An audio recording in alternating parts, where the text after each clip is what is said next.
Dear student, I am Mohammad Monirul Alam, senior teacher in English, Alamin Baria Kamen Modern Madrasa.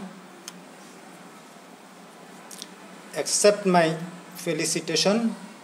Hope you are well with your studies. I am also keeping fine. It is beyond saying that coronavirus, that is COVID-19, spread as infection. It made obstacle in the way of learning. We cannot continue our usual teaching activities. In these circumstances, our expert principal, Janab Ismail Nomani, initiated to hold online classes. We hope that it would be more benefit for the students. Today I am going to teach the student of class 8, subject English second paper, from the book English Grammar and Composition, and the topic is narration.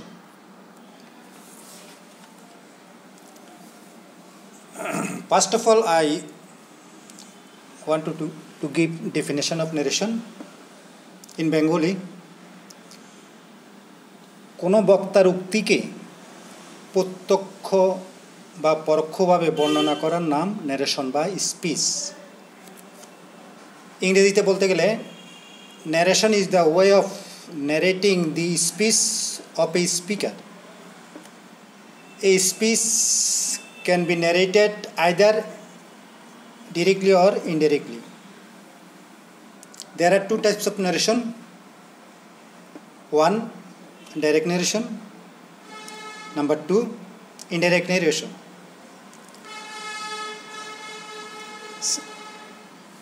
Next, we discuss the rules of changing narration. Number one, reporting ভার্বের পরিবর্তন। Changing ন্যারেশনের প্রথম এটাই হলো। Number two, reported স্পিচের person ও টেন্সের পরিবর্তন। Rules of changing ন্যারেশনের number 3 নিয়ম হচ্ছে reporting verb এবং রিপোর্টেড স্পিচের মাঝে কনজাংশন হিসাবে ড্যাট, ইফ, টু এর ব্যবহার। নাম্বার 4, নৈকট্য ও দূরত্ব সূচক শব্দের পরিবর্তন। So these are the basic rules of changing speech.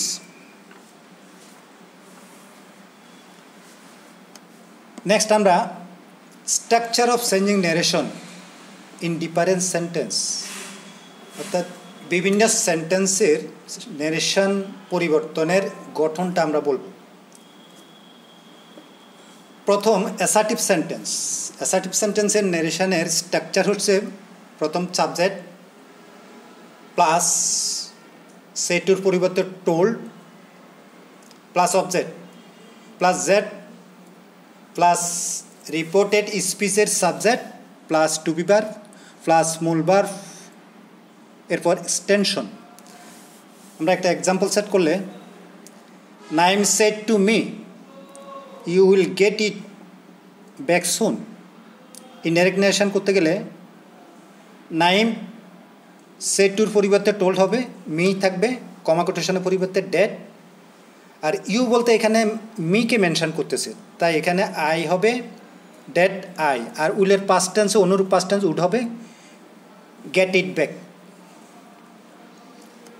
Number 2, interrogative সেন্টেন্সের ইনডাইরেক্ট ন্যারেশন করতে গেলে তার স্ট্রাকচার হবে সাবজেক্ট প্লাস সেড টুর পরিবর্তে asked plus object plus if plus reported স্পিচের subject plus verb plus extension. Example, do you know the way to the hospital she said to Rony. Indirect narration হবে she asked Rony, অর্থাৎ এখানে shed টুর পরিবর্তে asked হলো, রনি কমা কোটেশনের পরিবর্তে ইফ আসলো। ডু ইউ নো, ইউ বলতে এখানে রনিকে মেনশন করতেছে, তাই এখানে হি হবে। হি নিউ, নোর corresponding first tense knew. the way to the hospital. Number 3, imperative সেন্টেন্সের ক্ষেত্রে স্ট্রাকচার হবে সাবজেক্ট প্লাস সেটুর পরিবর্তে রিকোয়েস্ট অর অ্যাডভাইসড অথবা told plus object plus to plus reported স্পিচের ভার্ব প্লাস বাকি অংশ। Example, mother said to his sons always speak the truth. Indirection আমরা করতে গেলে বলবো মাদার সেড টুর পরিবর্তে আস্কড হবে ইম্পারেটিভ সেন্টেন্সে, সেড টুর পরিবর্তে advised his sons to speak, এখানে টুটা আসলো কমা কোটেশনের পরিবর্তে ইম্পারেটিভ সেন্টেন্সে টু আসে, অ্যাজ ইউজুয়াল ইম্পারেটিভ সেন্টেন্স যেহেতু তাই to speak the truth always.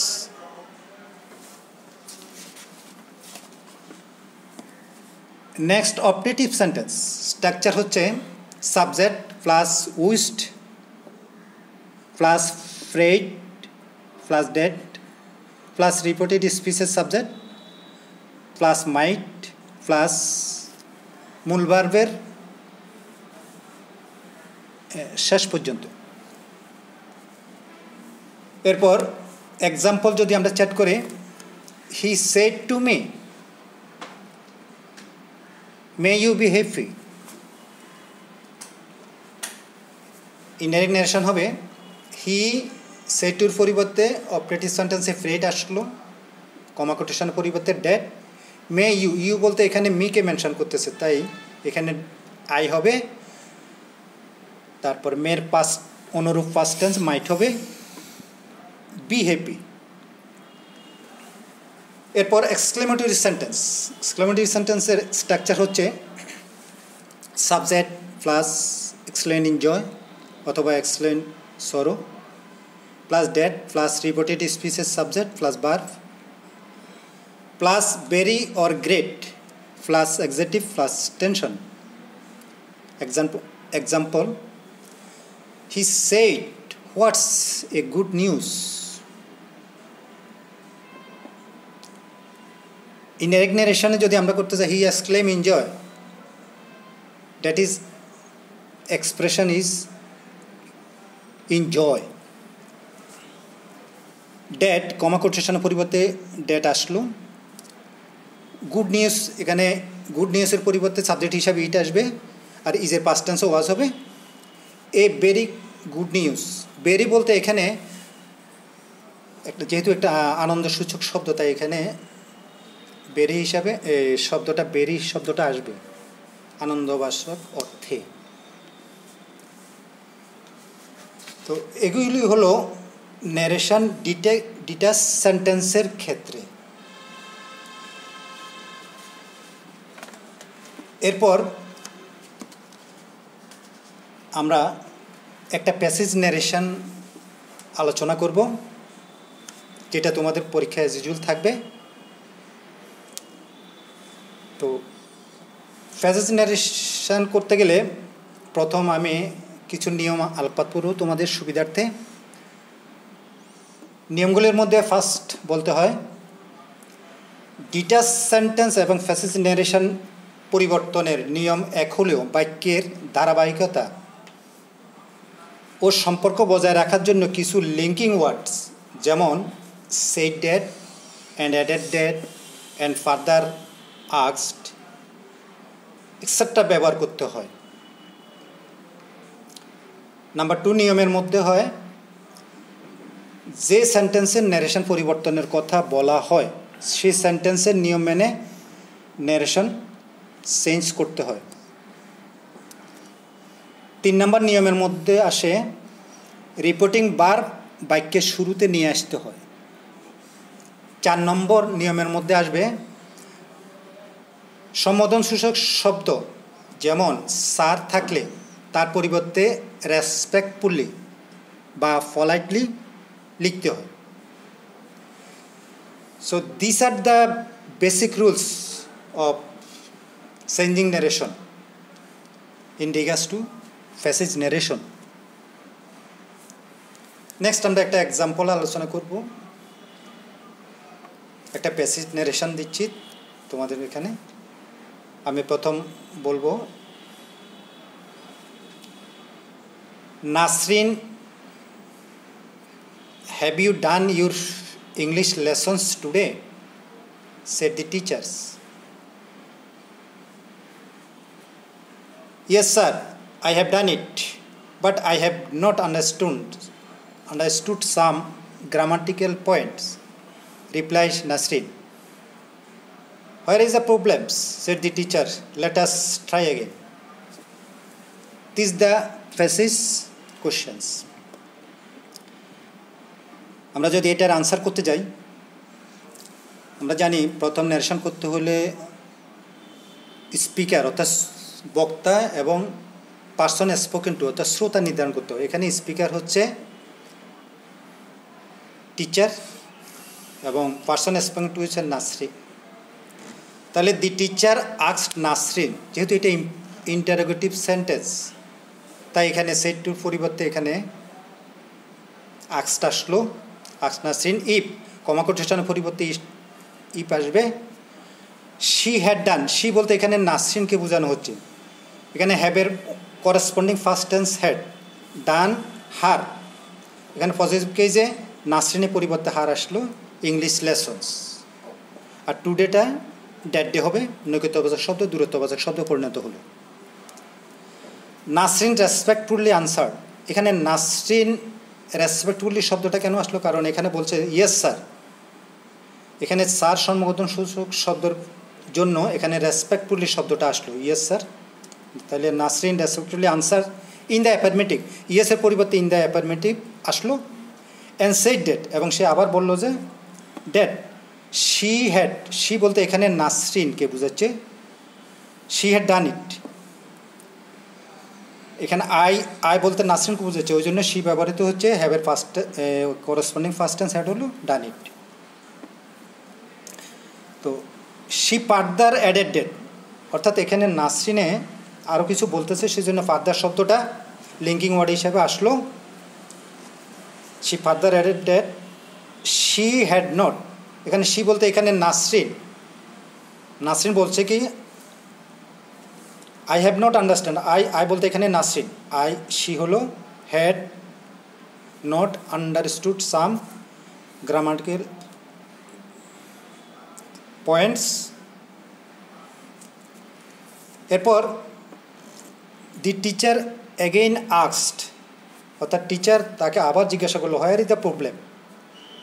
তো the teacher again asked her where the problem was, এখানে এটা দি হোয়ারের পরে দি প্রবলেমটা আগে চলে আসবে, এরপরে ইজের পাস্ট টেন্সে অনুরূপ পাস্ট টেন্স ওয়াজ হলো। হি প্রপোজ ডেট, হি বলতে এখানে টিচার প্রপোজ ডেট বললো, যেহেতু এটা একটা প্রস্তাব বোঝাচ্ছে। লেট আস ট্রাই অ্যাগেন, চলো আমরা এটা নিয়ে আবার চেষ্টা করি। তাই এটা ইম্পারেটিভ সেন্টেন্সে প্রপোজ বোঝাচ্ছে প্রস্তাব, কমা কোটেশনের পরিবর্তে ড্যাশ আসলো। দে শুড, দে বলতে এখানে ছাত্রদেরকে মেনশন করতেছে, দে শুড, দে আসলো সাবজেক্ট হিসাবে। আর শুডটা এখানে আমরা জানি ইম্পারেটিভ সেন্টেন্সে যদি প্রস্তাব বোঝায় তাহলে শুড শব্দটা ইউ মাস্ট রাইট ইট, তোমাকে এটা অবশ্যই দিতে হয়, মনে রাখবে। তো they should try again. So this the answers of this passage. তো আশা করি তোমরা এই বিষয়টা অনেকটা বুঝতে পারছো। তো এই প্রেক্ষিতে তোমাদের জন্য আজকে একটা হোমওয়ার্ক দিচ্ছি, সেটা হচ্ছে ইনডাইরেক্ট ন্যারেশনের পার্সন এবং টেন্স পরিবর্তনের নিয়মসমূহ লিখো। তোমাদের জন্য এটা হোমওয়ার্ক থাকবে, এটা ভালো মতো করবে। আর এই প্যাসেজটা তোমরা ভালোভাবে এক্সারসাইজ করবে। এর পাশাপাশি আরও কয়েকটা এক্সারসাইজ করবে, তখন এই প্যাসেজ ন্যারেশনের কনসেপ্টটা তোমাদের কাছে অনেকটা ক্লিয়ার হবে বলে আমি আশা করি। এবং এই সম্পর্কিত যদি কোনো সমস্যা থাকে তাহলে আমার সাথে কন্ট্যাক্ট করবে, এই কথা রইল তোমাদের কাছে।